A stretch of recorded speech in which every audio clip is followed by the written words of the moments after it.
Bink, the Humble Monster.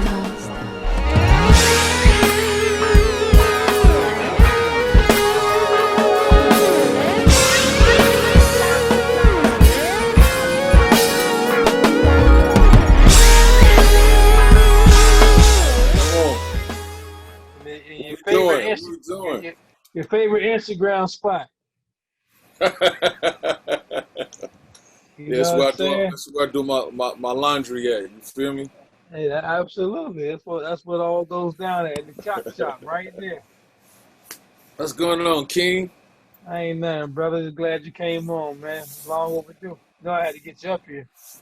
Man, I love where you at with this platform, man. It's very much needed. You feel me? It ain't a Oh, lot of cats I function with in respect to be talking on this platform, man. It's a lot of imposters out there that don't really ooh, respect the culture speak on it.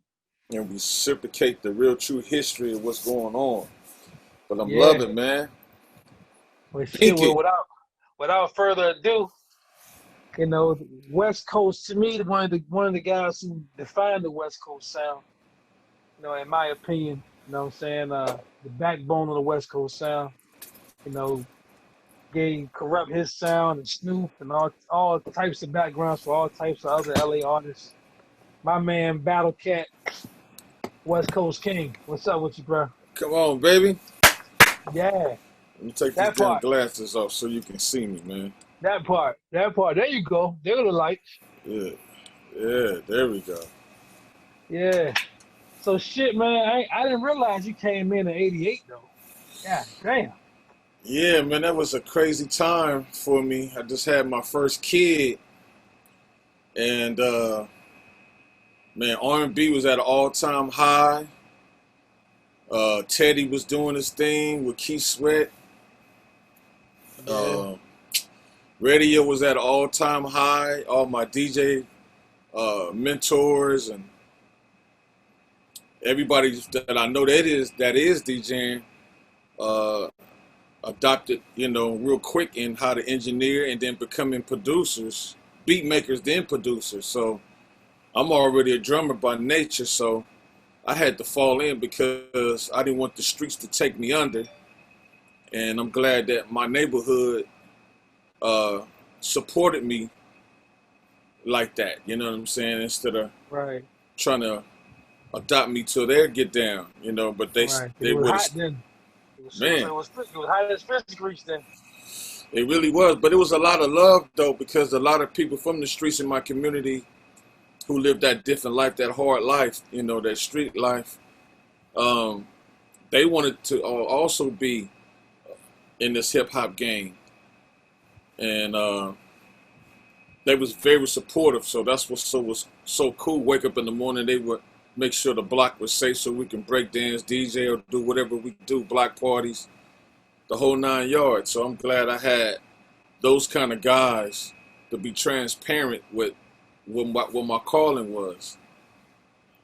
Absolutely. It was definitely necessary because I had the same type of background actually, you know what I'm saying? Because most of your gangsters, they got no problem getting busy, but ultimately they really ain't want no parts of that shit. You know what I'm saying? Mm, mm. They would rather really just be doing some positive shit, getting some money. You know what I'm Yeah, saying? yeah, yeah, So really. yeah, so a lot of them will live vicariously through us. You know what I'm saying? Man, I love how you put that because that's exactly what happened with me. Uh, Before the Nipseys and I Smooth 7, Laquan, Corrupt, you know, some just to name a few Right.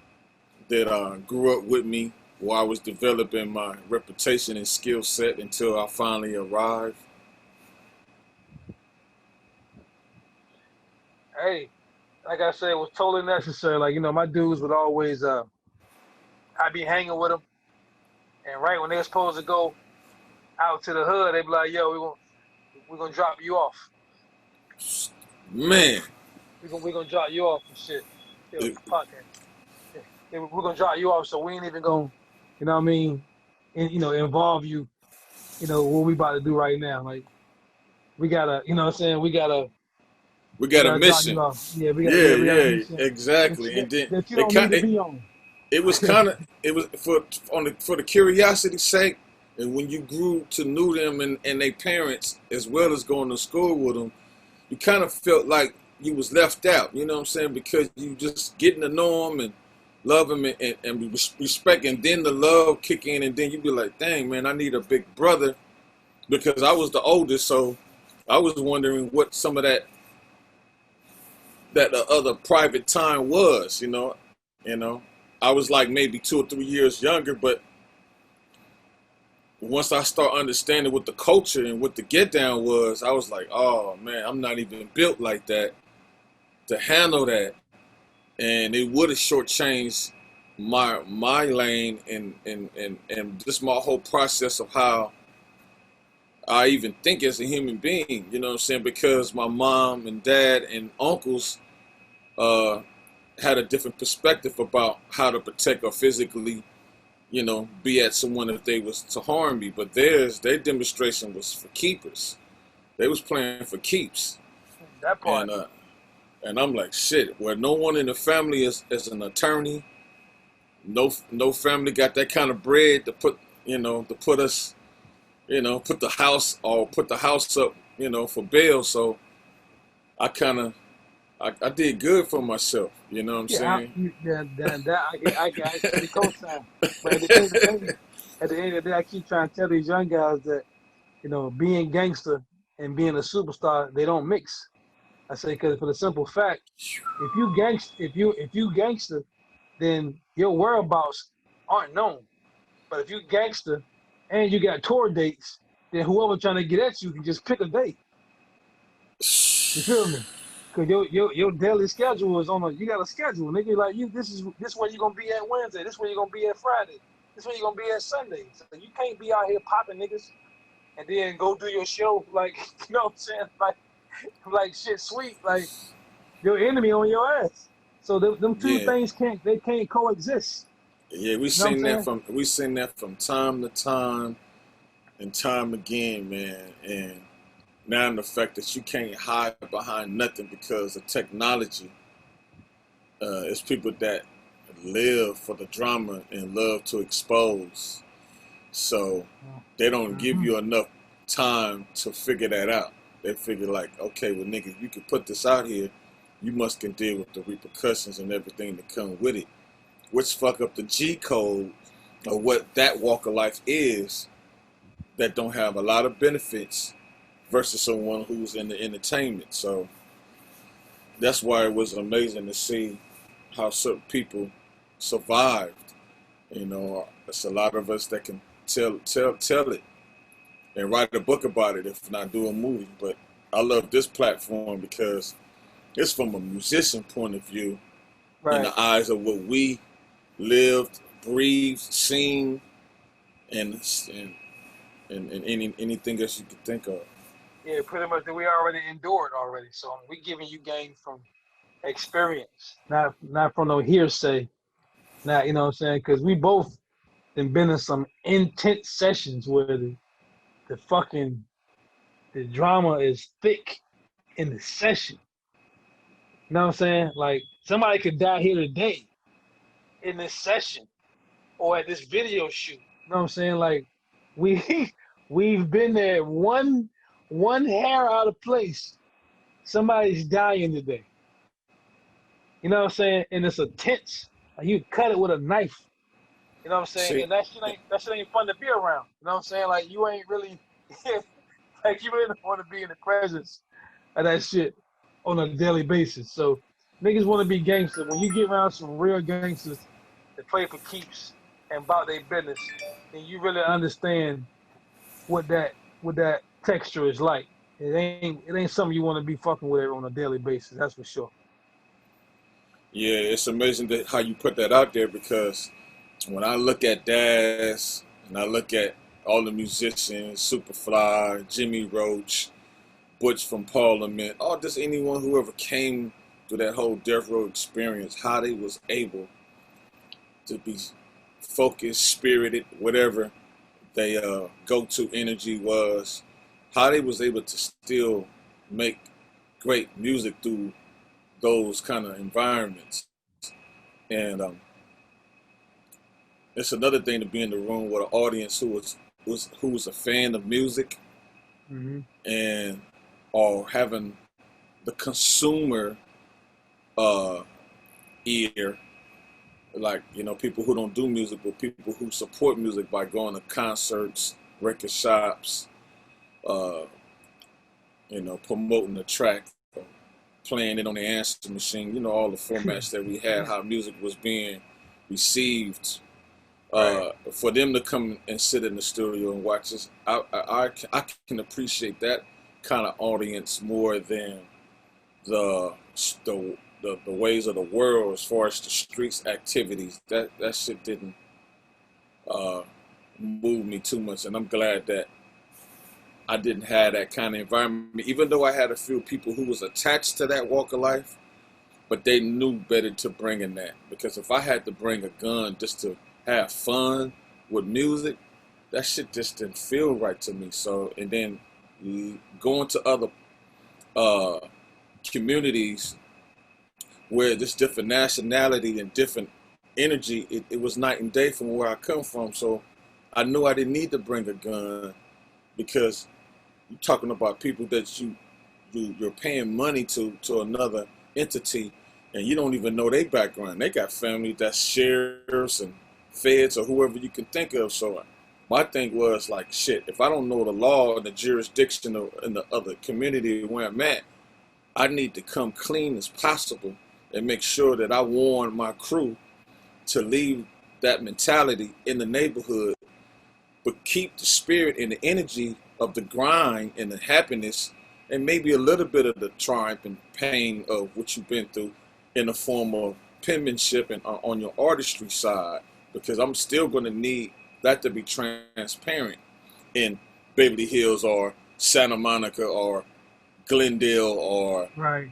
Culver City, where I'm just naming a few communities where a studio has been, Right. where I knew Negroes had to come still dressed in the apparel of the G life, but they knew they had to come with a corporate uh, free spirit, but yet themselves mentality to be Right. able to coexist in a Jew or a white man facility, because there wasn't a lot of black owners in Hollywood of studios. Oh, at all. So, Yeah. speaking of that, what was the recording process like for Banging on Wax? Ooh, ooh, wee, You see? ooh, wee. You I cold for already that one. know. I'm gonna Yeah. try to make that short and descriptive as I can, but effective. Right. Um, two gentlemen, David Lindley, aka Cluso, and my boy Tweety Bird, um, was definitely instrumental. It's another gentleman too. His name is Red Rum. He was on the blood side, but Tweety Bird and Red Rum came with a unique idea to try to help change the narrative of what America look at, how they look at us, how they view us, especially New York. You know, they really didn't believe that it was really gangster shit happening, killings, or anyone connected to rap would be that character. It's the truth that they wasn't. The only realest ones that we knew that was involved that came from the streets was Mixmaster Spade, Ice-T, King T, Snoop, 8, and DJ Quick. Just to name a few who I know who had 1 foot in the street and 1 foot in the game. I mean, 1 street in the music, one foot in the streets. That's what I meant to Right. say. Mhm. So one day they found a place to make this happen, and an executive invested in our time, and it ended up being at the great legendary Leon Hayward studio on Crenshaw and Obama out here Ooh, in Los Angeles. that's that sample. Yeah, it's that Dre, you know, signatured Yeah. his career with Snoop Dogg, the G Yeah. thing. Yeah, absolutely. Bad Mama Jamma, uh, uh, Carl Carlton, Batarang was done there. He Leon Hayward co-produced that with Toddy T. That was amazing. So we end up having that same opportunity to have a recording professional setting that a lot of people never seen or heard of. They didn't know it exists so close. We didn't have to go to past Wilshire. We was right in the hood. But he had it low. He had an incredible establishment. So, but the day that it happened, he had about maybe 7 old guys, maybe in their 50s or 60s, and they was like in different parts, like Lego blocks. I can't even explain, like chess, like scattered here and there, but in trench coats, sitting at the piano. One sit by a B3 organ, one sits, because when you first walk in the unit, it's like a maybe big as a basketball court almost, like as far as the live room. Before you even get to the control room, he had a walk-in facility that was just unique. So the Crips and Bloods is in there, but we kind of standoffish, like if you was watching the Warriors. The Bloods on this side, the Crips on this side, we looking at each other. We trench coat up, everybody pistoled up. Niggas got gauges, different type of artilleries, and we didn't know how this thing was going to turn out because it was something that was never heard of. It was no peace treaty. It wasn't none of that in place to have a common ground. But the music was supposed to be the common grounds. But because the two leadership we had that knew both sides, they did a unique job, incredible job in introducing one another. And we had to say what neighborhood we came out of because they were going to eventually hear it on wax anyway. But the thing was to bang on wax instead of each other, and with the success of the record, and meaning the business as well, that would have helped change the narrative. And maybe after the second or third album, where we would have changed the banging on wax to another title, another movement, if we would have had the success. And the thing was, it's giving an escape for people who come from that walk of life, because we knew the Ice Cubes and all that was being the poster boy or the one telling the story of a real G who lived that life. So no one could tell that story better than them. So, but it was sad that how we had to start off first. Genocide and rapping against each other, you know what I'm saying? But they had to get that off so people can understand the culture and the lifestyle. And it was a success because it was the same time when Dre and it was working on the Chronic. We dropped before the Chronic, if I'm not wrong. So we was number one before they was, which was amazing because Suge Knight really wanted that kind of somewhat environment. That kind of performance or element in what he was doing, because he really had Crips to support and certain musicians and rappers who come from a blood life, but it was no blood rappers at that time. So he understood the movement because he'd been knowing Dre for so long. But just to speed it up, it landed me with a unique human being named talented cat out of Long Beach named Domino, Sean Ivory. And so that's what I got out of it. We had Jim Brown, Pam Grier, Avion, Jack in the Box, all of them sponsored the movement. And see, we wasn't even educated to know what our value was. We didn't know that was the first experience and opportunity to get corporate America behind what we was doing, because they felt like, damn, if y'all might have the answer. That's how they was looking at it. Like, if y'all can change that shit in California where this shit originated at in the first place, we would love to push this to a whole nother level. So we ended up doing a television show, which was a reality show. I wouldn't say reality show, but it was like an Oprah Winfrey. It was called Maury Povich Show. So Maury Povich. Yeah, man. So the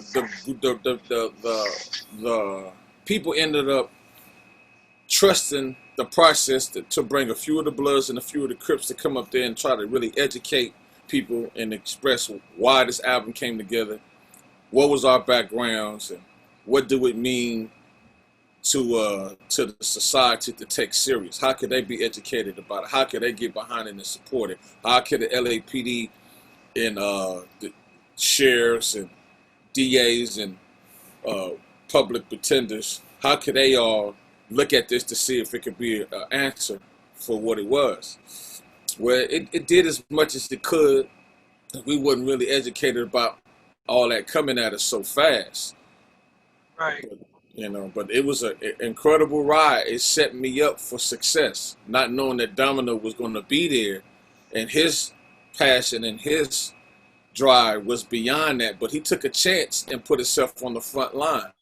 So he represented Long Beach for the Crip side, and that was amazing. Before Snoopy actually came all the way out as an artist, representing him out of Long Beach as a gangbang member / superstar, because that's just what he was. So I'm just glad that opportunity happened, because that's how I was able to get my voice and feet wet as a producer. I had the promo of Sweet Potato Pie. Oh shit, the cassette promo. No, I had the vinyl. Oh, the vinyl? Come on, baby. I still got it. I still got it though. Oh man, we talking about analog before digital. Yeah, that's right. So I remember, the first time I heard that and hearing how crispy. I'm like, who the fuck crispy up this break beat like that? Just hearing that break beat. That was actually the same break beat from You Got a Flow Joe. You know what I'm saying? From Fat Joe. You know what I mean? But your shit just sounded way cleaner, because whatever you had on top. Well, now listen. Now, if you talking about Sweet Potato Pie, let me give you the Chinese secret. First of all, it was Sliding the Family Stone, same break that Dre used to do Deep Cover for one. Right. Which was sing a little song.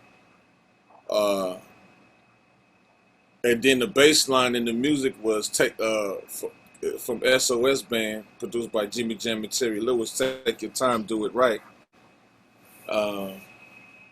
Then we got Karen Wheeler from Back to Life, looped in the background. And then we got another vibe from Roger Troutman called It Really Doesn't Matter. And hold on, what was the other one though? 1, 2, 3, man. Now that's Masquerade. That's actually that's what I'm thinking about. That's what I'm thinking about. That's Sweet Potato Pie. Yeah. So so that record is inspired by George Benson, Masquerade. Okay. Believe it or not. And I still end up using the same drum break that I'm talking about, because I used that drum break 4 times on that album on all of the singles, which was crazy. It worked 4 times. Just switched up the snares and kicks and percussions on all of them. But if you go back and listen, it's gonna fuck your head up to hear the same drum loop 4 times on different records. So we couldn't actually. It was funny how, that was the first hit record, right? How they didn't want to pay for that, or maybe it was a lot of red tape to get clear, but they paid for everything else. So I had to understand Greedy Greg and Anti's hardship that they had to go through to get samples cleared. I really didn't understand that part of it just yet. Right. So, but it was cool, because what it did was force me and Rod Bacon, who played on Quick's second album, I had him play bass, live bass and live guitar over it, and I just imitated the same stab right before the verse dropped on Masquerade, and took out the sample. So I never asked you, but you had to. Did you played in church? Yes. Thanks to my cousin Jimmy Taylor. I'm like, yo, this nigga know too many chords, man, not to have been in that church at least one time. But you know what? Having that ear and seeing the culture of church helped a lot. If I didn't live the culture of church, it's some people who are special to be able to reduplicate and still play it well or incorporate it. But I'm glad I lived it because it was an attitude. It was a walk of life to be spirited in everything that you do in life. So that helped a whole lot to be able to be transparent and take someone like Domino who could sing, church boy himself, got church boy tendencies, kind of like, not in a funny way, but just the mannerism and melody approach and soulfulness and how he sing. I'm like, okay, we got a lot in common, so we're gonna have to incorporate certain things lightweight that has that soul spirited church thing, but yet keep it hip hop and street as possible, because we knew we couldn't just go all that way, all gospel, but the soul of it helped, from the chops, from choir rehearsal, learning when to play, how to play, or even them letting us use, church, bring jazz and a little bit of funk and a little bit of hip hop into the church. Now I started playing drums in the church maybe like 82, 83. Right. But not too far apart. We talking about 79. Here comes Sugar Hill Gang. So from 79 to 80, 83, 84 was just enough for me to say, you know what, I understand this, I understand that. Now let me integrate it together and find an artist or fuck with an artist who got that kind of background, and that helped a lot. Even with Corrupt, it was the same way. Oh, that was one of my favorite records you ever did. It was the Corrupt joint when the same album was on together. Man, that part and that kicked me in the ass, because as much as I get on people about not reading credits and the album covers, when you start getting your feet wet and you're the one making the music, you're not really always. I wouldn't say for me, I had so much great things going on. I'm like, I'm making the name now, and I ain't got to look at the credits no more. I know what the music is. I live the culture. Right. And from time to time, I would read, because it was just the fundamental things to do when I wanted to dig a little deep into what I'm doing in the art of cooking or making music. If I wanted to really research what I'm looking at, I would do that. But in the later years, I stopped doing that and not saying, okay, well, who is this other guy that's on the album? Right. And just so it started kicking me in the ass when I had to go back and find out that Bink Harrell was smashing and with me this whole time and holding the integrity of the album up as much as I was. So I'm hearing Girls All Pause, and I'm like talking to Corrupt like, hey, check this out. This is when you on the next album. Yeah. I'm like, what is going on? Why is it another nigga banging like this? Is this nigga from Cali? Because he got it. He got too much going on in a good way where he's seasoned. I'm thinking, you got your little ego a little bit. Like, I'm supposed to be the only nigga seasoned like that. But I humbled myself because there was another humble beast coming up, and it's my guy who I'm talking to, and I'm like, oh my God, this nigga gotta be a drummer. He gotta be able to pop lock or something. He gotta know how to mac. He gotta know how to mac to some broads or something, because it's too much attitude and charisma and swag and talking shit in the sense in the track. Why is this beat like this? I was like. That means so much coming from you, because trust me, when I heard Weak and Freak It, I was like, I got some work to do. That's the first thing I said, like, yeah, I got some more learning to do. You know what I mean? Which is a good thing, because that's how I felt when I did Don't Leave with Teddy. You know what I'm saying? When I did the Black Street shit with Teddy, it was like, once I brought the idea to him, and then I went back to the studio and just watched him redo it. I was like, yeah, I got a lot to learn. Like I'm watching him Whoa. recook this motherfucker over. You know what I'm saying? And Don't you know, leave me, girl. Oh my yes, God. sir. You know what I'm Oh, saying? So I'm like, hold up, man. Wait a minute. Like this man just made my idea sound insane. What? Shout out to Bunny the Barge because she's the one who wrote that one for the yes, Barge. You know what I'm saying? yes. So Love her. Bunny just the chords alone on that record. I mean, just the Barge and Switch alone. Just their chord progressions are just like unheard. Like you don't. Who thinks of this shit? You know what I'm saying? That's what I'm thinking of. Like, who would think to go to that chord from that chord? It's like so unique. You know what I mean? You're right. But It's funny that you say that because that kind of chord progression in music theory is not heard enough, and it brings so much hope and joy in the music and the topic that went with it. You feel me? I miss that. I don't know one play that style. Not to say that we need to go back and wear that chord progression out, but it's funny that you said it because literally someone put me back in contact with El DeBarge, and I never forget when I had the Ghetto Jam record out. The legendary, great legendary executive and monster he is behind education and finding great talent. Mr. Harry O provided me a facility in Glendale, and it happened to be a studio where Chucky Booker reside at, woo, and another monster. so when I'm looking, the owner's like, let me talk to a couple of the musicians in this building because he had a couple of rooms to see if they could maybe open up and share a room with you and their equipment for a month or two.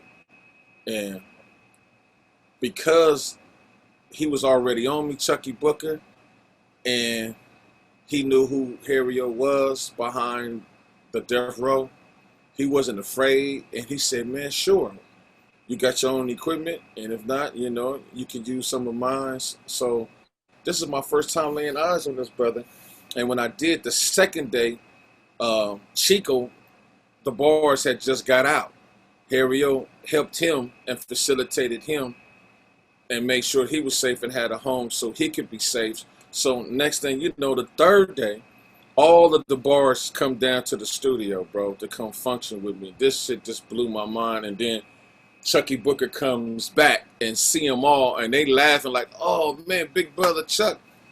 And it was just a beautiful thing to watch L and all them sing and play keys, and they playing shit like Q from Quincy Jones that's on the Brother Johnson's album. And I'm like, Right.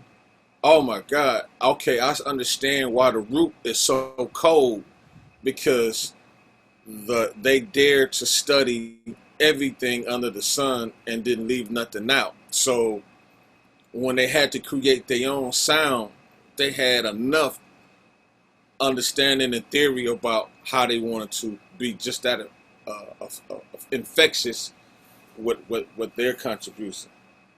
Yeah, shout out to Chico. That's my guy. Me and Chico spent a Man, lot of time together on the East Coast. man, he's so street in the hood. Oh man, oh I love that dude. Oh, I had a good time with him, man. Waking up in the morning with him for breakfast Yeah. and just seeing him always snapping in between, because if it wasn't a drum machine going, he's snapping in between playing chords and singing. I'm like, oh my, That's Chico. oh That's Chico. yeah, that's the guy. Yeah, that was definitely my guy. What else? The fucking why am I catching a blank right now? When you did all this, hold on. Now that he asked you, if as long as you had your own equipment, what was in your possession at the time? Was it the SP12? Was it the MP? Was it Yeah, the Roland? so we talking about the great early '90s when this is jumping off. We talking about '94 going on, I mean '95. So in the year of 94, it's going into 95. It's 95. Let's say 95, early 95. This brother that sold me my first equipment. So yeah, it's the same equipment that I end up using to do Domino album. So at Nadine's next to Paramount is where I bought my equipment at. Dre just left the building. Dre was on the showroom floor with the 3000. Then here come Quick, using the same MPC 3000. I'm in another room but didn't know, so he slipped past me. We talking about Quick in the same day. He said, yeah, you want to test out the drum machine? DJ Quick and Dre was just on this drum machine. I already knew what I wanted to get and wanted to try it out anyway. I said, can I buy that one? He said, wait a minute, you sure? I said, there's nothing wrong with it, right? He said, no, we just opened it up out the box maybe like, a couple of days ago before they came. I said, I want that one. So I still have that 3000 that made all my hits that they was fucking with. So I had an MP3000. I had an SB1200 already. But after hearing the Chronic during the riots, I said I need some more equipment. I'm only got 10 seconds in a mono sampler drum machine. I can only go so far. Right. So I don't want this interview to sound like I'm Dre jocking, but Dre and Lonzo is the reason why I even discovered or land my eyes and ears on the SB1200. The day that Dre left to form NWA, it was the same day that another friend of mine, Richie Rich from LA, the LA Dream Team, took me up there to do an audition to take Dre's place. And that same day, Dre showed me how to work the SB12. So I got familiar with that. I didn't even know how to do time signature or copy to make the beat longer so I could do all my ideas. But I'm playing drum cadence and rudiments on the pad, and Dre is like, man, you sound like you know what you're doing. So short story, he showed me how to use that. So I knew that I was going to get either that or whatever that was on the market. I'll go to Nadine's, it's the SB1200. I get that. I had that. But when it's time to get all the equipment, I end up getting a 3 MPC 3000, an M1, a JD800, and the Juno 106. Ooh, the Juno and the M1. M1 is an R&B classic. Man, when I had a D50 too that someone sold me, and I can't believe I sold mine to DJ Quick, and then he used the flutes on Let the Rhythm Take You on Second to None album. And I'm like, oh man, I didn't fucked up. I just sold pieces of equipment that had distinctive sounds because all the Al B. Sure early years, that first, the Kyle West, is that his name? Kyle West? Yeah. That was the keyboard that he used for all those legendary sounds. And even the first Guy album was that keyboard as well. So like I said, those was the keyboards I had. Oh, wait a minute, one more thing. The JD800, the M1, the JD800 was cold. JD800, the M1, the Juno 106, SB1200, and an MP3000.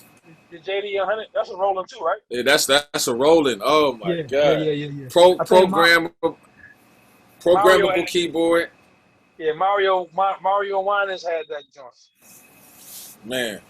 He was another keyboard geek. Like, yeah. All these different keyboards and all the analog keyboards you can name in his session. Well, what the unique thing about having all those keyboards, because I had a unique early on experience, not to go into the story, but because of Howard Johnson, the legendary singer who made So Fine, produced by Kashif, he let me use his Mini Moog. And that Mini Moog Model D don't have no presets. You got to make it yours. That's right. So by me playing the shit out of Knee Deep or Cutie Pie or any of those records, I learned how to program them. But I didn't have nothing to write on. I knew I couldn't write on his keyboard. So I just memorized how I set each knob to make the patch. So when I got those keyboards that I'm telling you about, That's what made me so advanced.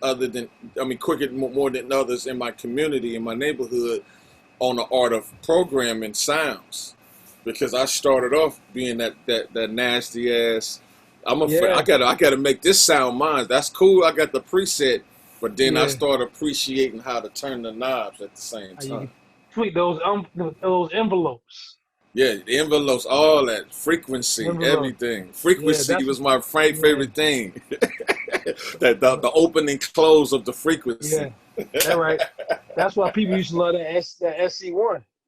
Oh man, I still got mine. It's behind me right now. The Man, SC1. look, man, right beside me. Oh man, the we was talking about that last time we chopped it up. Yeah, The Novation Nova rack mount, the ATC yeah. one, the 2080, and the TR rack. Those now that module behind me is what made the Weak and Freaky. Now the TR rack is what I use for my bass on On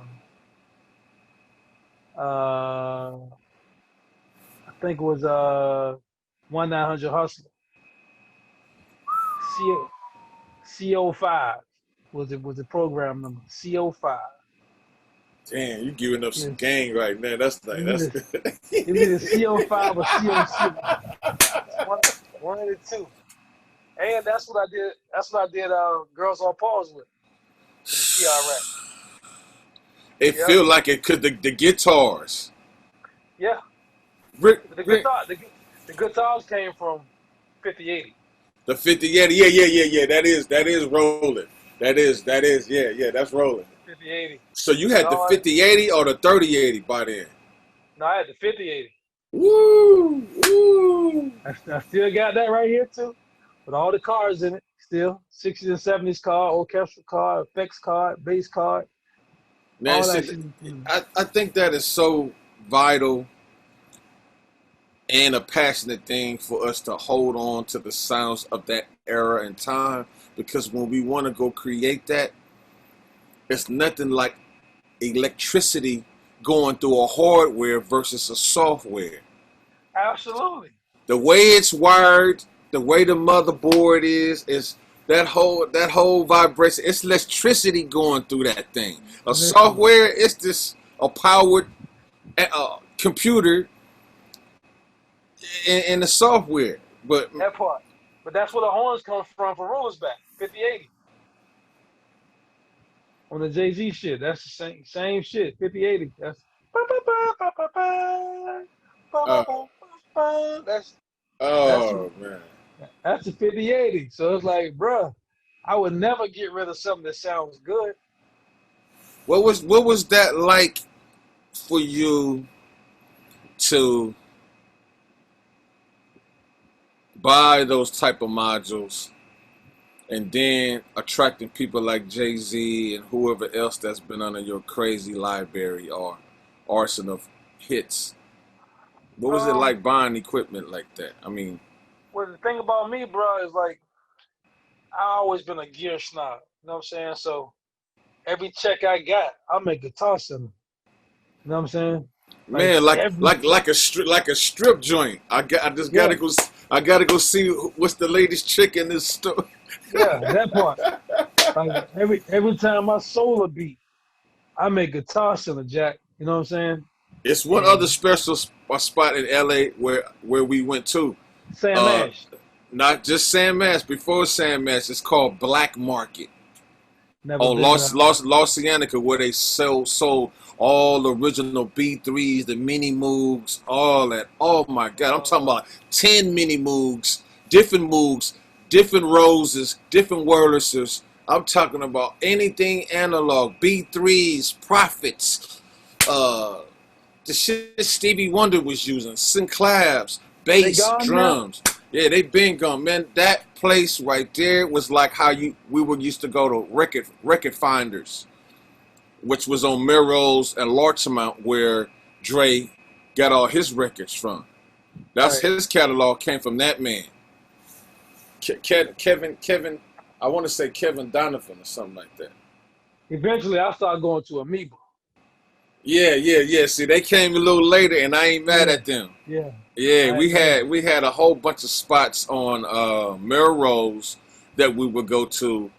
Me, Jinx, Far Side, Slip from NWA. I mean, not NWA, from Compton's Most Wanted, Bobcat Pool. We would all go. I think it was called Street Sounds. I could be wrong, but I think that was one of the Street Sounds was one of the uh, golden places we would go to. Upstairs, downstairs, had the turntables already there. A nice receiver in front of it where you can put the needle, drop the needle, and play it. We loved that. We I think went it to was Street Sounds. Sound Library and A1 on the East Coast in New York. Damn. Those are the two Sound spots. Librarian A1. Yeah, we stayed up in there. One record would be $150. You know what I'm Yeah, saying? see, yeah. $75. Like, you know what I mean? Like, but Jesus. no matter where I worked at, like, you know what I'm saying? When I was working in Miami at Circle House, I used to go to this other record store out there, and this dude used to collect lunch boxes from school. Remember the school lunch boxes? Yeah, Yeah. classic shits. Like Groovy Ghoulies and goddamn Yeah, classic authentic Scooby-Doo, shits. like, Yeah. all these different lunch boxes going. I can't remember what the name of the spot was, man. I'm mad as shit. But everywhere I used to go work at, I would go dig for records for about 2 hours before I even go to the session. You know what I'm saying? That was just something I did every time. There was nothing to talk about. You know what I Now we mean? talking about records. Well, you still found some gems that was less expensive, but I know that was a mother taking a chance on the record at 70 something, 100 to $100 and something dollars, and it might not be shit on it, unless you the kind of guy that ain't totally relying on a full loop. You could just take a millisecond of a sound and flip it. That's me. That's me. That's me. Once you hear the original sample to Ruler's Back, then you get it. Or All I Need, then you get it. You know what I'm saying? Like, all I need is a chord progression to inspire something else. Like, I was at a halal stand in New York one time, 6th Avenue. Found a rap and shit, gyro, and the dude was playing the Iranian music. You know what I'm saying? From over there, Saudi Arabia type shit, with the strings and all that. So Mm. that's why they all were from and shit. So I'm like listening. I heard the string line. I'm like, yo, bro. I'm like, how much you send me that tape for? He's like, no. I got this from Flushing, like Flushing, Queens. I'm like, man, I ain't finna go all the way to Flushing, Queens. I said, bro, I'll give you $20 for that tape, man. He's like, no. I ended up going all the way up to $100. When I said $100, I heard another string line. I said, man, I'll give you $100 for that tape right now. He popped that bitch out so fast, hit that eject button. Here you go, my friend. And that joint ended up going on State Property album. Wow. Guaranteed, yeah, guaranteed. I Yeah, I said, can't. yo, Man, yeah, yeah. You quadruple your money back. that part. So I was like, yo, I gotta have this. Now, plus it was some music I wasn't familiar with. You know what I'm saying? Because their keyboards are tuned a whole other scale. You know what I mean? It's a whole different, scale that they on. So it's like to hear these string lines that they were doing, I was just like, man, this just sound crazy. The way they bending the string and just the chord they in, like I don't even know what chord they in right now. Like this is different. So it's a song What called what what? What's the Rolling Down the national Freeway. It was a Arabian record. Arabian? See, we talking. Yeah. See, and that's See what I'm amazing saying? how you was able to put your VA, you know, Oh, I Virginia. thugged it out. That's for sure. Yeah, how you was able I to thugged it bring out. two. See, this is what I be sharing with people: the magic in bringing two different cultural backgrounds, nationality, race, whatever you want to call it. How to put two different walks of life in the same room. And that's just like when you're traveling and you seeing Arabics, you seeing someone from Ireland, someone from Jamaica, someone from France, but then you start to mesh each other's cultural sounds together. That I think is so freaking amazing because it's a universal language to get people to commune with one another, talk, Right. express themselves and appreciate each other's cultures. That's what this music should always be. So the fact that we went and did that or was inspiring to do that, I'm pretty sure whoever was really listening that knew that, hey, that's our music. For you having a string line, but then they never heard the bottom end like that before. So it gave them a different appreciation, not only for the culture, but the race. Right. Right. That, you feel me? That's I what bet music. just put some paint where it ain't. You know what I'm saying? Yeah, man. Put some paint where it ain't. You know what I mean? So it's just always, it was always dope to listen to records and just be like, wow, like you hear how this horn stabs or the string stab. Well, like I said, a lot of these kids now, when they listen to samples, not even understanding, okay, what am I listening to right now? I'm listening to a Rhodes with a chorus reverb on it, with a phase wah, with a phaser, with a wah wah on it, all this shit going on at the same time. But they looking for that actual sound. Not understanding they can create that sound themselves. You know what I'm saying? Yeah, yeah. So that's another thing. That's why this platform is so incredible. That they to teach them to be more tenacious. Nosy is another word for it as well. My wife taught me the word tenacious. Always asking questions. And the thing is to ask the engineer that. Ask of someone who's running the studio, what is this? What type of effect is that? I hear some other things going on, and I hear that it's a string, but what else is that? And I think the more that they can get more in tune with what that is, like you said, they will have the appreciation in the art of sound designing That and part. having their own identity in the sound that they're inspired by, and making it do something else unimaginable. You know what I'm talking about? Once you can identify what you're exactly hearing and how they got it that way, then it's just a whole nother space in your brain opens up. You know what I'm saying? Like real shit. Like that's why I was like, most of these kids don't even know what they're sampling. They just sample something that sounded dope, but they wouldn't know how to recreate this sample within the record. Yeah, And see, and that's that help you go a long way too, because if you got a job description in scoring something, you would need to know the language or terminology or whatever, all the history of it to be able to do so. Because I've been in situations where, like Lady of Rage, and them they wanted instrumentals of records that they never had. Dre got the masters, but I ended up going to whosample.com and pulled up one of Dre's records that she was talking about. And right. it broke down for them to take the time out to know what records he used to make every intricate part of that track. It's exactly what I did. But I still understood the frequency, the swag, the accent, the tone, everything about what Dre did, and I recreated it for her in RBX, like Stranded on Death Row. It's not out. You can't get that nowhere. No, listen, I peeped the game doing the verses. So I peeped the Wow. game doing the Oh, look, verses. you're a bad man. I like how you sped that up. You're a co-host. Like, hold on, like, wait a minute, like, hey, I'm listening to verses with you and Snoop. I'm like, now wait a minute, man, ain't no instrumental for that song. Which is Pump Pump. Man, a lot of joints. I'm just like, man, this dude Battle is a fucking genius, bro. Like the way he can recreate something and you not even understand it's being recreated. Like you don't hear a hole in it at all. Like people will redo something, but you hear where they cut it, where they you know what I'm saying, where Yeah, they cut they spliced it. Yeah, yeah. you can hear It's the not splice. organic. Yeah, you don't hear Right. no Nah. no. What's the word?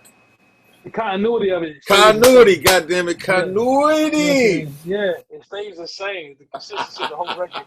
It's like, man, I said this dude is but at the same time, a lot of people listening to it not even paying attention, not understanding the work that shit entails Yeah, to it's bring it funny to how the life. people said I was the cheat code, You but were. You were. I don't even. I gotta laugh about that because I don't even like the word cheat next to me because I'm so authentic and real. But I get it But though. it was an authentic cheat. It was an authentic cheat, though. You know what I mean? That was, Okay, so me and you are letting everyone know that cheat is good if it's authentic. it's authentic because the thing is, only reason why people said it was cheating was because it wasn't there. Like these instrumentals weren't there, and to take the time to recreate these songs, to have the instrumentals, it was a cheat code that was not illegal. You know what I'm saying? Hey, at least my bro was over here co-signing. So Yeah, whoever looking yeah, yeah, at yeah, this, man, yeah, you got one of my G's, one of my yeah. bros I love, that I respect as a musician and as a man to say that because I know you can't stand a motherfucker that bite and cheat. Woo, woo. That thing right there, I know you wish you could put your dukes up with a bunch of these niggas. Hey, and the thing is, and to me, when it come to cheating, it's like you're. It's just like writing. Like a guy who doesn't write raps. It's only corny when he doesn't say somebody wrote it. Mm. See, you know what? If we could get the rest of the world, if, you already know where I'm at. Yeah, yeah. We need someone to govern what's going on, and they cannot enter any platform of music if they don't have these true gems we sharing. See, Integrity. we didn't have no gatekeepers of that to police that or give consequences. Repercussions. Now it's like anything goes. That shit really hurt the game because they There's, made it where if we not that, then you ain't shit. there's That's no that's rules, man. There's no that's principles. You know what I'm saying? There's no principles. There's no morals. The integrity is super low, if any at all. You know what I'm saying? So it's like I just seen somebody talking about some white kid invented chopped and screwed, like slowing down the beat. It's like, yo, are you serious? Like, are you serious? He's doing it again now. So people was like, yo, you Screw, that's DJ Screw. Like, what are you talking about? Like, how can you skip Screw and start giving this guy the credit credit. for something Yeah. Screw? Like, it's so crazy now that people just take things and don't pay homage. It You know what I'm almost saying? make you want to change the amendment Yeah, yeah, that part. with some repercussions behind it. You know what I mean? It's too much freedom of something with no consequences. But hey, you know what? I think what we got going on right now, it's gonna be crazy when someone look at this 5 years from now or 10 years from now. It's gonna be, or even when it's all edited and done, it's gonna be crazy when they look back at this, because this is what make us so relevant, and this is what have people that are young respect us, like the Mike and Keys and the Ren Stops and from 1500 to nothing, Mars, just to name a few, Terrence Martin or whatnot.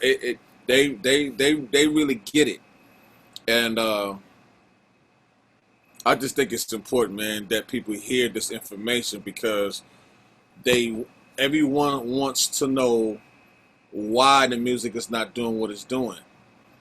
Because Um, the influence, not to cut you off, but the influence of corporate yes, sir. America, the influence from corporate America tends to blur lines. You know what I'm saying? Because they turn everything into an assembly line, cookie cutter. You know what I'm saying? They just want you to bring them the same record without bringing them the same record. If you can figure that out, then they all for it. Yeah, They're not into, they got to check for you. yeah, they're not into anything being innovative. They don't spend money on innovation. You got to go out here and prove that what you're innovating is that shit first before they come up with the check. Like for instance, Miguel, the Adorn record. He brought that to the label. They was like, nah, that ain't it. He's like, okay, cool. I put it on my mixtape. Put on the mixtape, it went nuts.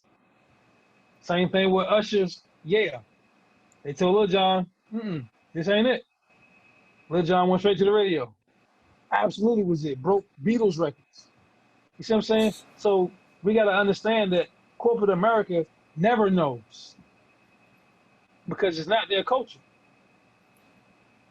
It's our Yeah, culture. yeah. We don't have anyone authentic like uh, Barry Gordy, who was a CEO and got it and understood it. Right. They understood like he was in the trenches. But But most of these people are just people with the money. but at least in this documentary, or a few I saw, at least he manned up and said that he was wrong when Stevie Wonder had or Marvin Gaye had a record, like what's going on, and he felt like that wasn't it and that wasn't the record. At least he manned up and said that on his own that he said I was wrong, and I admit to that. I'll be a man about that. That's one thing I love about him as the CEO, as in corporate America. He, as a black man, stood up and admitted his His wrong, his wrong, he his called the wrong wrong place. in another man's vision and passion. See, when it comes from a person's heart, we're not supposed to be second guessing that. The thing is just trusting. They always tell us to trust the process. They always say be ambitious, be creative. Well, that's not. If it's good and it's pure, it shouldn't have to be questioned so much. Right. I tell the kids all the time, dare to be different. Yeah, bro. You know what I'm Yeah, saying? yeah. Dare to be different and have the audacity to know your worth. You Yeah, know what I'm see, saying? that's it. Those the two key right there. So Those two I ain't got things. nothing else good to say in the end. But Mm. thank you for putting me, having me a part of this. Even though you might have a few more questions, but what you just said right there is what I'm. That's it. That's how I feel. I mean, bro, like I said, I try to instill the old principles in the new guys. But the downside to that is most of these kids come into the game without knowing what integrity is. So the things I may say may annoy them because they don't have the principles laid out for them to say, hey, be creative. Don't cheat off his paper. Do your own thing. You know what I'm saying? Like anybody could take a blank piece of paper and put it over top of somebody else's art and trace it. And Does that yeah, I make you an used to see artist? that shit too. Yeah, yeah. Yeah. Does that make Damn. you an artist? You know what I'm saying? That Yeah, doesn't make you an tracing. artist. You're a Mm-mm. tracer. So You're at a the end of the tracer. day, it's like, right. So you can't sit here and some people have been tracing their whole career. They made a career out of tracing. And if that's as far as your integrity goes, then knock yourself out. But I don't want to play some music and the first thing you say, well, that reminds me of Babyface. But that reminds me of Teddy. Like I don't want you to say that. Yeah, because that you're not important. They don't appreciate you. They don't, they looking at another man's accolades again, and it's like it puts you in the back, puts you in the Right. back seat. It puts you in an ugly space. It puts you as a biter. It take you out of the title, the true titles of something organic and authentic or original or Like when you, yeah, yeah. refreshing, unique. When you hear we can freak it, you like that's Battlecat. Yeah, Ain't nothing to yeah. talk about like that. That sound like Battlecat. Like you ain't thinking about nobody else. Now you may hear the influences of like Parliament, shit like that, or fucking Ray Roger Parker Jr. Troutman, Ray Parker. or Ray You Parker may hear Jr. may hear Yeah, some influences here, some nuances here and there, but overall the swing and how you put your shit together, this is Battlecat. Like nobody makes Reason sound like this that I know of, other than Battlecat. That's what me and Mike and Keith talk about all the time. How you make Reasons talk. Like that shit is like we still can't figure out what the hell you doing, but you doing something different. You know what I'm saying? They make that bitch sound so clean, and every yeah. all the sounds always have their own space. You know Mm. that. So that's I what know makes you. Yeah. sometimes I got to step outside and look at that too because that's another thing to know that it's a human being behind it, and I walk away and I listen to it.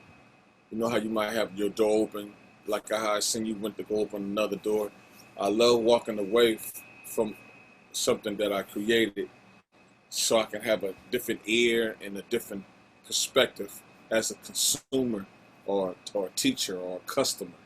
I mean, a student, a student, a consumer, or a fan.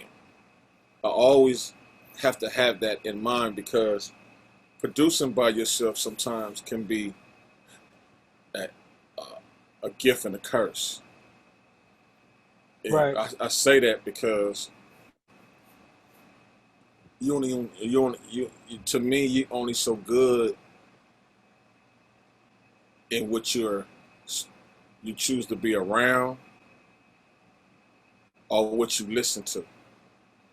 Right. And so I remember Jimmy Jam and Terry Lewis telling me when I first met them through the Avila brothers, Bobby and Izzy. They said, "Hey, boy, you sound hella good and hella great and funky as hell. But remember this too. You you you need to sit with someone that would challenge you as well, because that's the only way you're going to know where you really stand and what you really have to offer in this thing called music. Meaning you don't want to be redundant and complacent. You know, Right. because for them, they were still in that, like, we're searching and looking for that who got whatever next. We know where we come from and we know what hip hop is, but we still looking for someone who can take where we come from and what you know to another level. So I was loving that because they wanted to grow. They didn't have no egos. They wasn't on that, nigga, our shit is the shit and that's what it is. And You can hear they don't have no ego. You man, can hear that in their music, bro. Like they cover so much ground, bro. It's like programming geniuses. You know what I'm saying? Like their program game is like no other, man. when you got records like okay, when Teddy did his thing, I love how they was inspired by the swing, but they found their own fucking sound to match that swag and that That's swing. right. So I Yep. didn't think of Teddy Riley when I heard Rhythm the Nation, but I knew they was dead ass right next to greatness, listening to him swing like he was doing Keith Sweat, doing Guy, doing whoever else, and he would change up the swing with records like Just Got Paid by Johnny Kemp. Uh, Yeah. and you know, just little gems like that said, okay, Cat, you're a drummer, then bring all your time signature game to the table. You say you like jazz. There's so many different styles of jazz. You say you like hip hop. There's so many layers and pillars of that. And so if you're going to be this guy called the producer, you're going to have to be open and challenge yourself with people who's greater than you to turn the fire up under your ass. That part.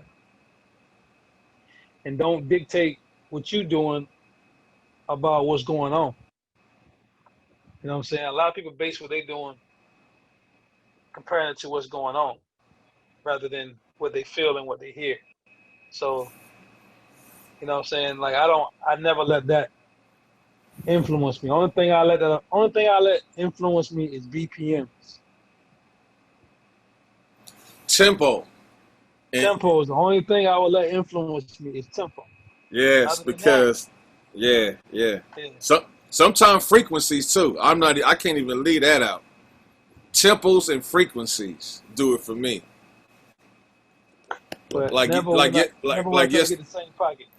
like yesterday, I was listening to Music Soul Child's album and I was freaking floored with all those colors. Who's that, Carvin and Ivan? Yeah, the album where it's the la la la la la la la la la. Yeah. I it was I so think that's many top of the album. Yeah. it was so many gems on that album that was kicking me in the ass, but it just took me back to how, like you said, you would look for certain chord progressions to flip, to take another direction. He going back and put my ear on that album did that for me yesterday. Even I though mean, I but start, you understand where you're coming from, though. We're coming from the home of Gamble and Huff, Larry Gold, Teddy Pendergrass. You know what I'm saying? Like, that's the home of Philly. yeah, You know what I'm yeah, saying? Like, Philly slash Detroit, because he was on he's between that and Stevie Wonder big time. yeah, yeah, core wise. But I'm just saying, just the musicianship. Mu- Philly breed boxers and musicians. You know what I'm saying? All day. You know what I'm saying? So to hear the musicianship on on his album, Music Soul Child's album, it just makes sense. Dre and Vidal is from Philly. You know what I'm saying? If you ever listen to uh what's my man name, man? Glenn Lewis. You ever listen to the Glenn Glenn Lewis fucking album? Lewis. Yes, yes. Yeah, that's Jesus. Dre and Vidal produced that whole thing.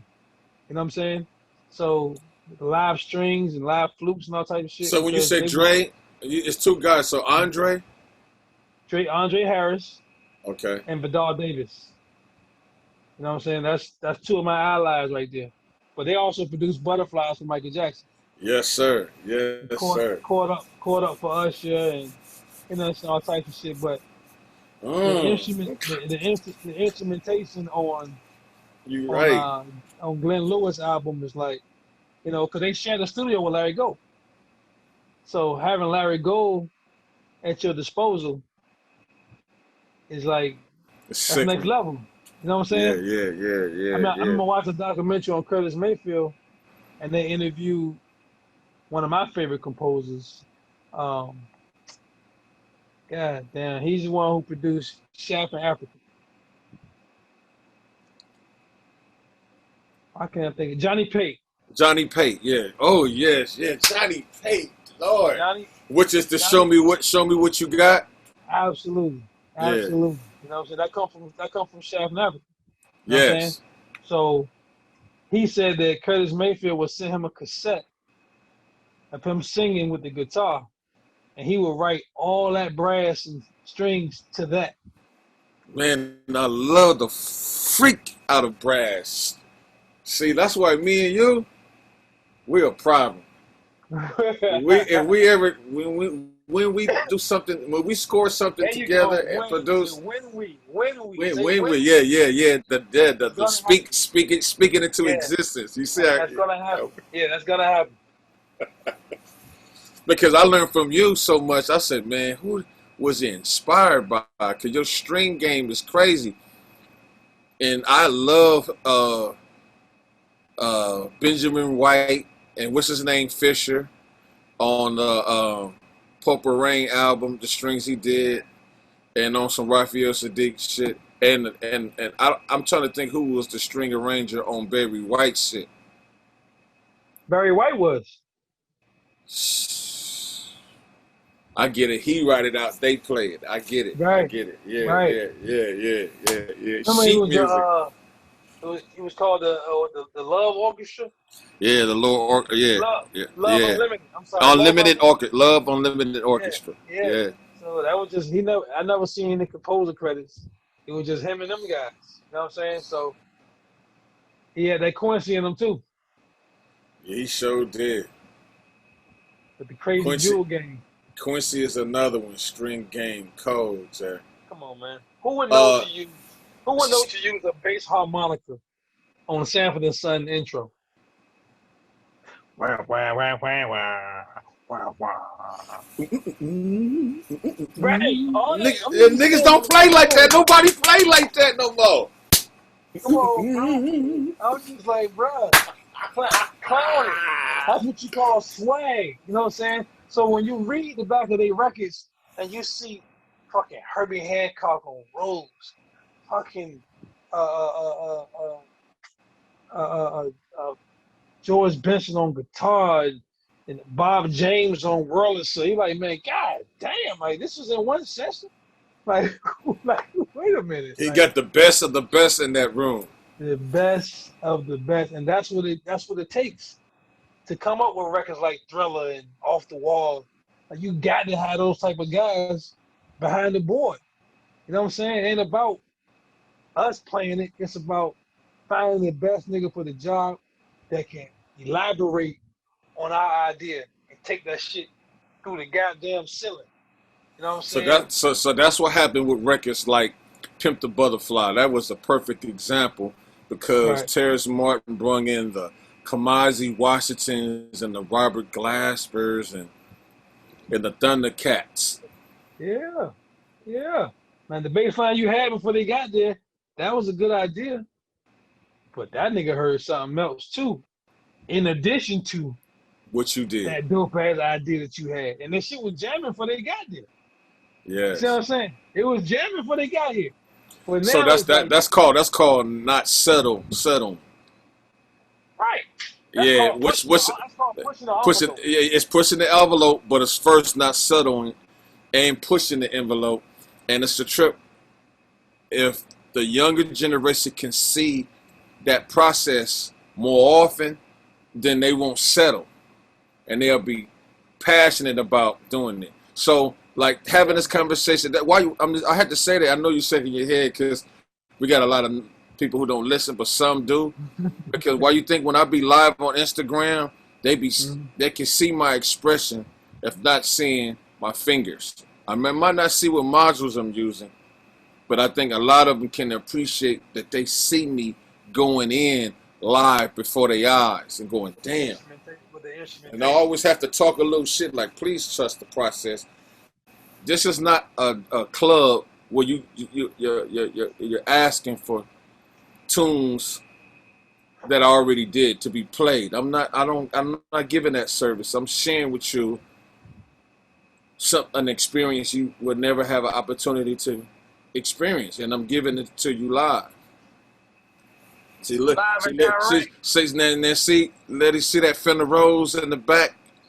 See, You see that, right? You see he that? earned respect off the back. You see Oh, that? My bad. that My bad. Man, motherfucking Fender Rose. It's I ain't gotta mean be. to see that, man. Yeah, you feel me? My eyes be hawking for live equipment, Jack. You weren't supposed to see that, man. Man, man. Ain't nothing like hearing a real hammer hitting that chord, hitting them strings. And it's Ain't funny never. how Larry Dunn from Earth, Wind and Fire used to take the velvet off the felt off of the hammer, and you would hear it hit hard, the hammer hard. And I'm like, how you got your damn Fender Rose sounding like that? He used to take the velvet Yeah, uh the little pad thing. little strip off the hammer of the wood hammer that would strike the note, and that's why his Rhodes sound like it did. I was like, oh, if you don't cut it out. And that's when I started appreciating with certain software that really knew what that was about. If you really wanted to create that, you couldn't afford a Fender Rose. Like if you're using uh Atmosphere, Right. or you using some VSTs, you want to compare your software to hardware. So one of my gems is just go to the studio, not making music. Just go there, bring all your software there, and then rent all the hardware versions of the software. So you really can see the variations in it. Like you can really start shaping and tuning your software as close as possible to the hardware. Then you really in the Exactly. game. Cause that's That's the called that ABing. you feel me? Get the ABing. You know what I'm saying? Because you will never know what it is if you can't put them side by side. Yeah, You know and what I'm saying? You got to put them side by side. that's what I'm kind of glad, and I hope I hear more progression of his music. Meaning Mustard, he's really using hardware along with his software. Right. You know what I'm saying? At least So he's you doing can that. hear it. Look, you can hear he got some resistance in there with him. You can hear it. You hear it, and that's what I love about him. Evolving his sound to where it is now. You know what I'm saying? Like he's not just settling and just doing what he came in the game doing. You can Yeah. hear the evolution of him Yeah, growing. it's changing. I get it. Yeah, Because I seen him a few posts of him touching it himself and playing it. I was like, he not disrespecting real musicianship, and he's really sharing with his audience and fans and people who know him or don't know him that he's really touching hardware. He's not just a software cat trying to stay in one lane of the art of creating a sound for his track. I really can appreciate that, seeing all them keyboards around him and him utilizing it. So he's evolving. He's definitely evolving. But we got a lot of mutual people we don't work with. You know what I'm saying? Exhibit. You know what I'm saying? Like I say, E40. oh man, oh You know what I man, that's mean? crazy that you say that, man. Dan, so what record on Exhibit album for those who's Uh, on here that don't know? I think I was on Man versus Machine. Okay. I think I was on I that think I one. was. Back I did Criminal Set. I did the record with him and Anthony Hamilton. I gotta go put my ear. Damn, Anthony Uh, Hamilton. yes. Listen, that was the first time anybody ever used him. Anybody. I was the first person to put him on a record. It's called Gambler. A song called Gambler. Damn. Yeah. See, I, that's and what I'm talking about. I used Tim Izzo on flute on that joint. Same thing I used on Nate Dogg's I Got Love. Same Oh joint. man, Yeah. another classic.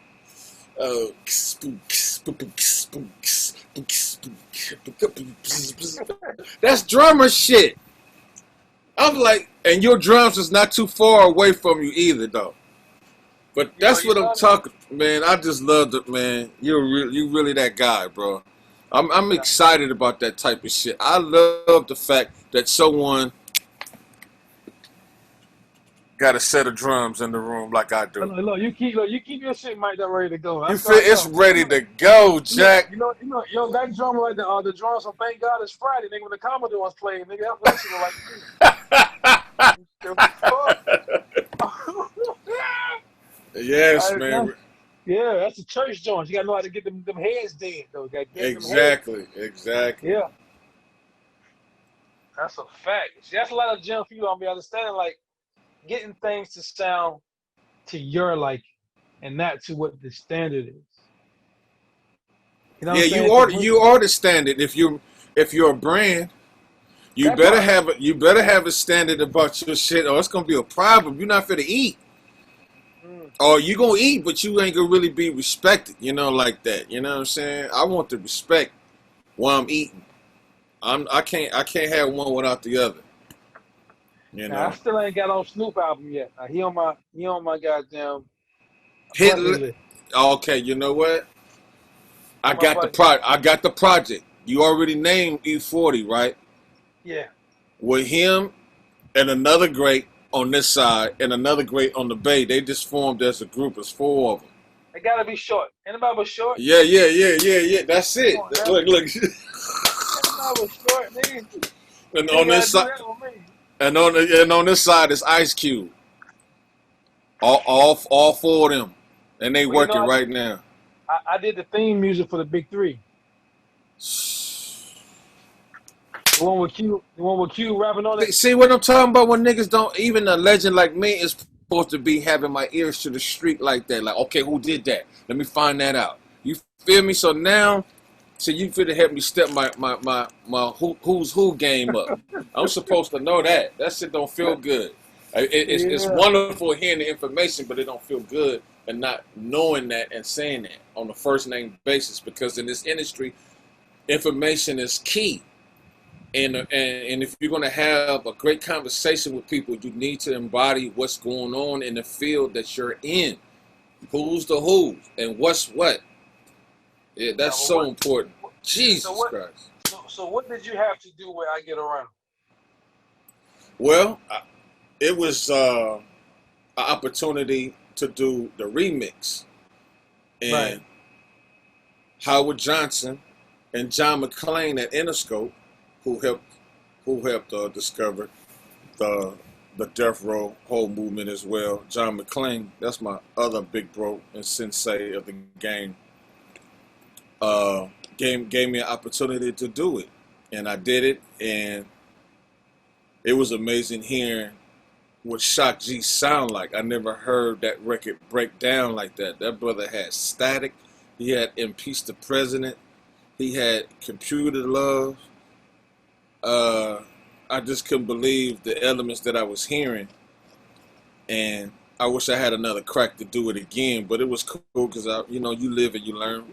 But he liked it, and it happened. But you got, if someone give you an opportunity to do a remix, you better kill it. You better not.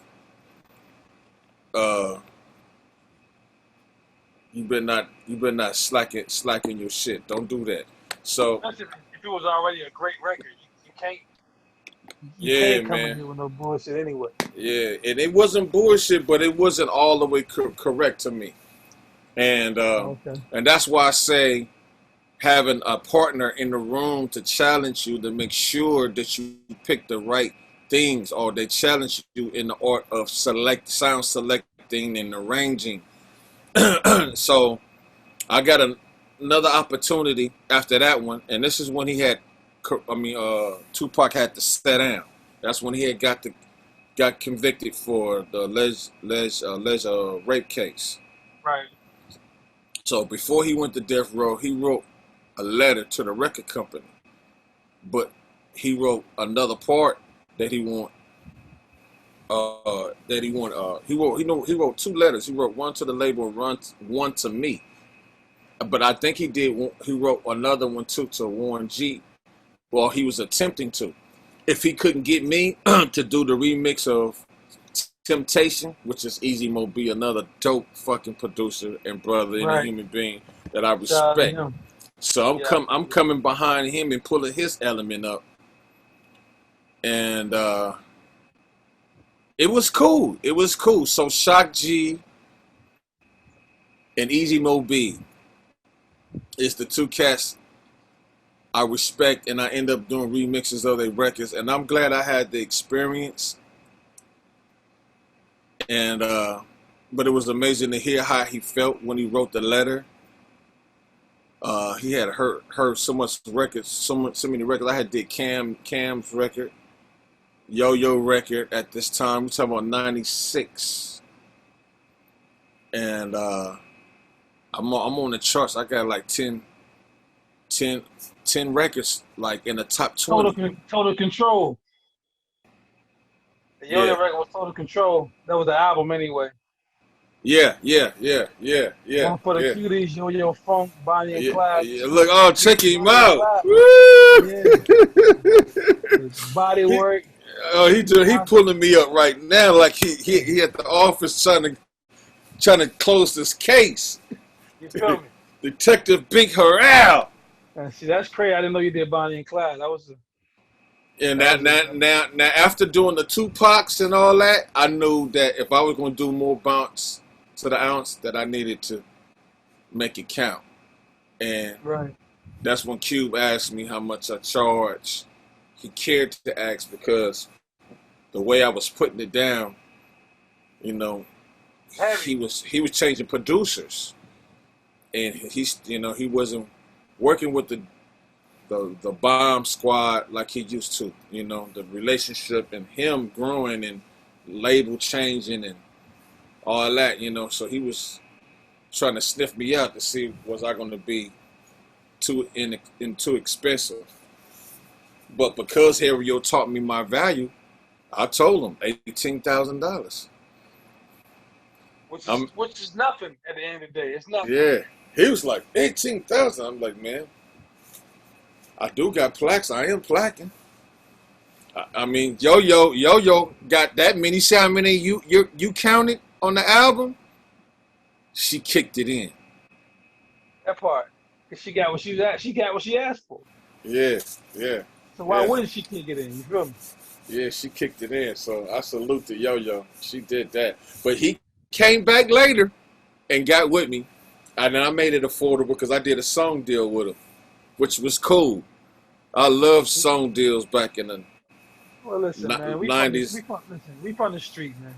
You buy Yeah, one, you pay the price. You buy in bulk, you give you love. That's how yeah. it go. You feel You know what I me? mean? That's how it go. So you want to buy in bulk, we take a couple stacks off. You buy Oh more than man, one, nigga. You know what I'm saying? exactly, Yeah, exactly. yeah. That's just being a hustler. Dre did that. He played $1.75 for 10 of them. Come on, And man. none of them records came out, and he still breaded me up. I love him for that. Come on, man. Snoopy, All he know was the dope was good. That's it. yeah, yeah, yeah, exactly. My man got some good dope. So I just want to lock in with him, know I can get some dope from him. And that's all I need to know. That's it. I'm cool. I cut Oh, anything else. yeah, and he did too. And he was like, wow, like, and I like how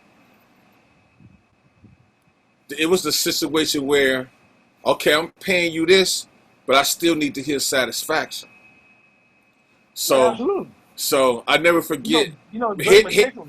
yeah, meticulous, like to the 10th power. Oh That God. part. Yeah, absolutely.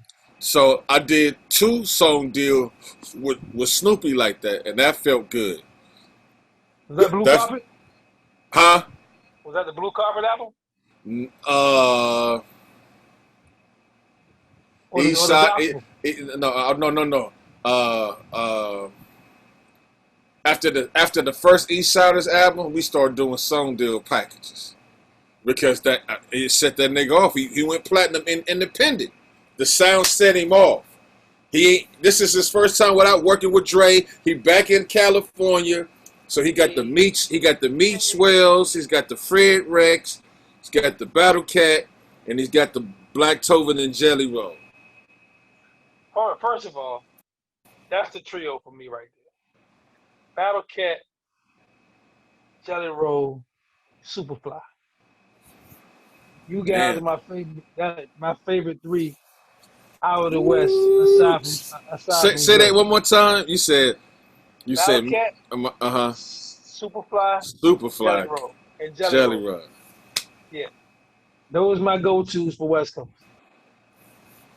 Period. That boy Jelly Roll, and I see why you say that with them both, because I done been in the room with them both. They both church boys. Oh my God. And they sound is night and day in the original. And you understand that first Dog Pound album, that is super fly to a T. That chord progression and all that on that work, that Dog Pound album, that is super fly. Superfly is that guy, bro. Then you I don't talking know about why he not Jelly out here. Roll. Jelly Roll, it's like, okay, I bring it with me to the studio. He meets Snoopy for the first time.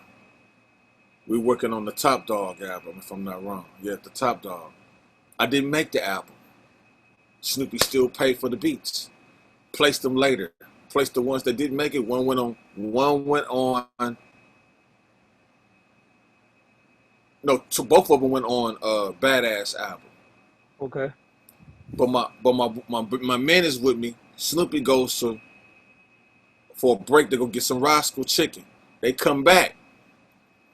But before they come back, I'm just saying, Jelly Roll asked me, "Is everything saved?" I said, "Yeah."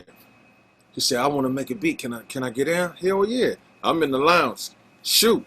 He take the same file, same kit that I used from a record I just finished, and was on his Temple shit. Snoopy walked back in. What the fuck is that in the room?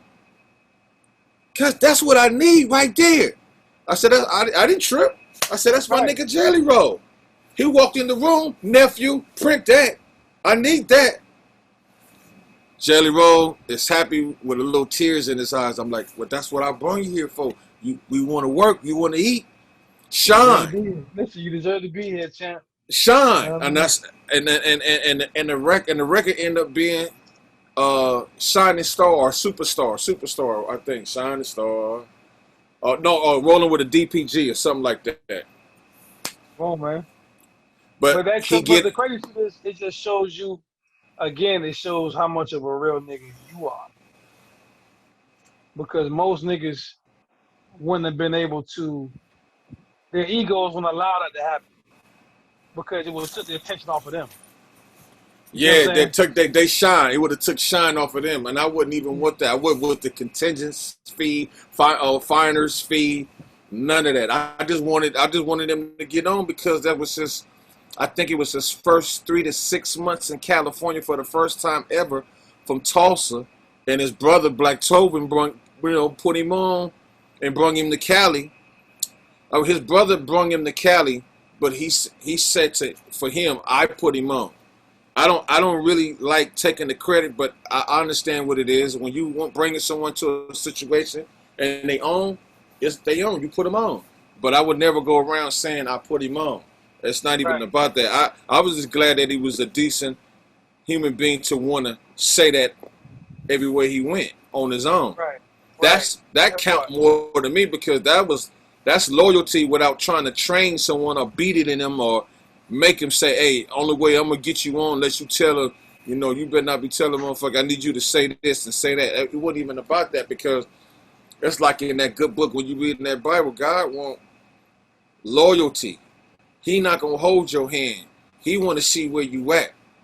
So your choices is gonna say a whole lot about how the relationship is going to be when you working with someone. So he showed loyalty, and some people don't appreciate that in California a lot. They feel like you bigging up someone too much. Yeah. Don't give them their flowers. No, cuz. Yeah, you Don't do take that. yeah, you take credit. You take the credit for all the time and keep them in the back seat. Like What? I tell people that all the time, man. No man is your savior, man. Don't put that kind of faith into them like that. Like That part. you know what I'm saying? Well, another album we was on together was Pineapple Now Laters too. BJ Chicago Kid. You know what? That was a crazy situation. The homie Chords put me in that, and my first time getting on that project was my instrument was turntables. Yeah, I remember. You put the that's why I say this nigga Battlecat an asshole. You put the sample in the same key. I'm like, who does that? I think it was a Stevie Wonder record or something like that. Yeah, some Stevie Wonder. Yeah, Yeah, some Stevie Wonder shit. Yeah, a whole Stevie bunch Wonder of record. gumbo shit, and I'm pulling off the shelf. I just hit the block. He already had a turntable in the mixer there. I didn't even use Seratos or shit that was already sitting in the drive. I just You knew what happened to hit the block and use you knew what what was in song the was in it. room. You knew what song was in the same key off top. You're like, yo, You this feel me? You feel me? yeah, yeah. But I did Other Side up there. Song called Other Side. Oh, that's my shit. Oh man.